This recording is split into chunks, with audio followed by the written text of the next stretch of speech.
जिम्मेदारी दी नहीं जाती, जिम्मेदारी ली जाती है। नमस्कार मेरे साथियों, आप सभी को मेरा सादर नमस्कार। मेरे यूट्यूब चैनल नॉलेज शेयरिंग में आप सभी का स्वागत है। और आज हम जानते हैं जिम्मेदारी दी नहीं जाती, जिम्मेदारी ली जाती है। चाहे आप किसी कंपनी में काम कर रहे हो या आप किसी सरकारी विभाग में काम कर रहे हो, आप अपने व्यापार में काम कर रहे हो, जिम्मेदारी दी नहीं जाती, जिम्मेदारी ली जाती है। इसका जीता जागता उदाहरण है हमारे महावीर श्री हनुमान जी। पहला उनका गुण आदेश वाहक, ऑर्डर एक्सेप्टर। हम सबको पता है कि जब लक्ष्मण जी को शक्ति लगी तब भगवान बड़े उदास थे। जब सुसेन जी ने बताया कि लंका के पार जाना है और पर्वत से बूटी लाना है, तो वानर सेना में एक शोक छा गया, कौन जाएगा कौन लाएगा। लेकिन जब जामवंत जी ने राम जी से कहा कि हमारी सेना में हनुमान जी हैं जो रातों रात जाके बूटी ला सकते हैं, और जैसे ही राम जी ने बोला तो हनुमान जी ने एक पल भी नहीं सोचा कि आगे का क्या होगा, कैसे जाएंगे। उन्होंने बोला कि महाराज आप चिंता करिए, मैं चिंता छोड़िए, मैं जाऊंगा, मैं लेके आऊंगा। तो ये सीखा जा सकता है आदेश वाहक, ऑर्डर एक्सेप्टर। हनुमान जी ने कभी श्री राम जी के लिए किसी काम के लिए मना नहीं किया और हमेशा आगे आके बोला कि महाराज जी मैं जाऊंगा, मैं लेके आऊंगा, जो होगा देखा जाएगा। दूसरा है समय के बड़े बड़े पाबंद हैं, टाइम पंचुअलिटी। जब विभीषण जी के कहने पर सुसेनवेद ने जो बूटी बताई और सुसेनवेद जी ने बताया कि वो बूटी आपको रातों रात लानी है, अगर सुबह हो जाएगा तो लक्ष्मण को बचाया नहीं जाएगा। हनुमान जी बोले महाराज चिंता मत करिए, सुबह होने से पहले आ जाएंगे। जब हनुमान जी वहाँ से बूटी लेके आ रहे थे तो बीच में भरत जी ने उन्हें राक्षस समझकर बाण मार दिया। फिर भी हनुमान जी ने समय से पहले वो जड़ी बूटी लाई। जड़ी बूटी लाने के बाद लक्ष्मण जी को पिलाई, लक्ष्मण जी होश में आए। दूसरा उनके बाद से सीखा जा सकता है भविष्य के विचारक, फ्यूचर थिंकर। हनुमान जी जब लंका में माता सीता की खोज करने के लिए गए, उन्होंने माता सीता को खोज लिया, अब उनको पता लगा कि रावण के पास अस्त्र शस्त्र बहुत ज़्यादा है और इनकी सोने की लंका है, इनके बानर कितने अधिक है, सैनिक अधिक हैं।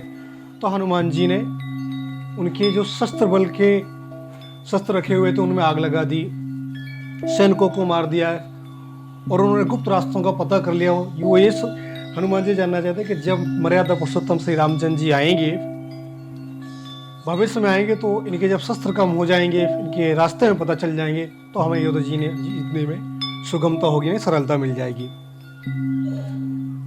समस्या निवारक, हनुमान जी एक बहुत बड़े प्रॉब्लम सॉल्वर भी हैं। हम जानते हैं कि जब हनुमान जी सीता माता का पता लगाने जा रहे थे तब सुरसा नाम की राक्षसी जब उनको रास्ते में मिली तो उसने अपना जो मुँह है वो 32 योजन का किया, फिर 100 योजन का किया। लेकिन हनुमान जी उससे दोगुने होते हुए लास्ट समय में हनुमान जी एक छोटे सा रूप धारण करके उसके मुंह के अंदर गए और वापस आ गए और उन्होंने बोला कि माता जी मैंने अपना वचन पूरा किया है, अब मुझे जाना दीजिए। तो हनुमान जी एक बहुत बड़े प्रॉब्लम सॉल्वर हैं, ये नई समस्या निवारक उनके जीवन से सीखा जा सकता है। कार्य पूरा करने वाले, टास्क फिनिशर हैं। हनुमान जी को जितने भी राम जी के द्वारा काम दिए गए, हनुमान जी ने उनको हमेशा पूरा किया है।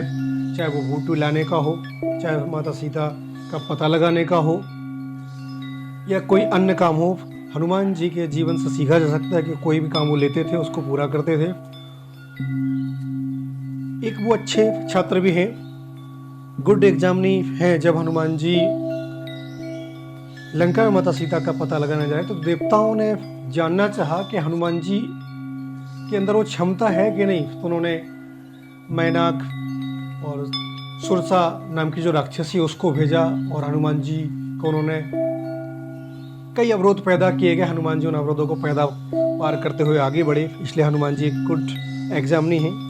अच्छे श्रोता, गुड लिस्नर भी हैं। हनुमान जी के जीवन में जो भी श्री राम जी के द्वारा या जामवंत जी के द्वारा या उनके संनायकों के द्वारा जो भी आदेश दिए जाते थे उनको पहले सुनते थे, सुनने के बाद उस पर अपनी प्रतिक्रिया जताते, कैसे काम करना, कैसे इस टास्क को कंप्लीट करना है। तो हनुमान जी के जीवन से सीधा सकता है एक गुड लिस्नर है, अच्छे श्रोता है, अच्छे निरीक्षक, गुड ऑब्जर्वर। हनुमान जी के जीवन से सीखा जा सकता है, एक अच्छे निरीक्षक हैं। जब हनुमान जी लंका में पहुंचे तो लंका राक्षसों से भरी हुई थी और वहाँ पे एक अच्छे इंसान को ढूंढना बहुत बड़ा टास्क था। हनुमान जी ने उस इतनी बड़ी लंका में विभीषण जी को ढूंढ लिया। यानी हनुमान जी एक अच्छे निरीक्षक यानी गुड ऑब्जर्वर हैं। अगली चीज सीखी जाती है हनुमान जी से, अच्छे प्रतिनिधि, गुड रिप्रेजेंटेटिव। हनुमान जी को जब बंदी बनाया गया मेघनाथ के द्वारा और रावण के सामने पेश किया गया, तो हनुमान जी ने एक राम जी का जो प्रतिनिधि है वो इस प्रकार प्रस्तुत किया उन्होंने। वो राम जी का जो दायित्व होता है, राम जी की सेना का बल है, राम जी का जो अस्तित्व है, वो रावण के सामने कम समय में अच्छे से प्रेजेंट किया और उसको समझाया। लेकिन रावण नहीं समझा।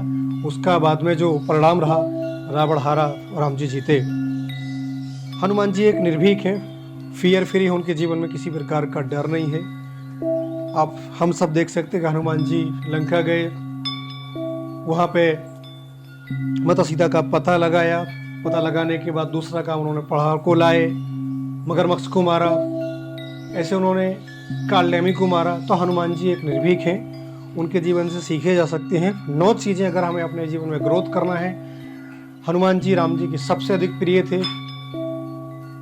हम जान सकते हैं कि उन प्रिय होने के कारण क्या है, जैसे कि अच्छे आदेश भाग, गुड ऑर्डर एक्सेप्टर, समय के पाबंद, टाइम पंचुअलिटी, भविष्य विचारक, फ्यूचर थिंकर, समस्या निवारक, प्रॉब्लम सॉल्वर, काम को पूरा करने वाले, टास्क फिनिशर, अच्छे छात्र, गुड एग्जामिनी, अच्छे श्रोता, गुड लिसनर, अच्छे निरीक्षक, गुड ऑब्जर्वर, अच्छे प्रतिनिधि, गुड रिप्रेजेंटेटिव और निर्भीक, फियर फ्री। तो मेरे साथियों, हमें भी अगर अपने जीवन में कुछ हासिल करना है तो हनुमान जी के 10 गुण सीखे जा सकते हैं। और हनुमान जी की इन 8 गुण 10 गुणों के आधार पर हम भी अपने जीवन में कुछ अच्छा कर सकते हैं। हम अपनी प्राइवेट सेक्टर, आपके गवर्नमेंट सेक्टर, आपके बिजनेस में एक सफलता प्राप्त कर सकते हैं।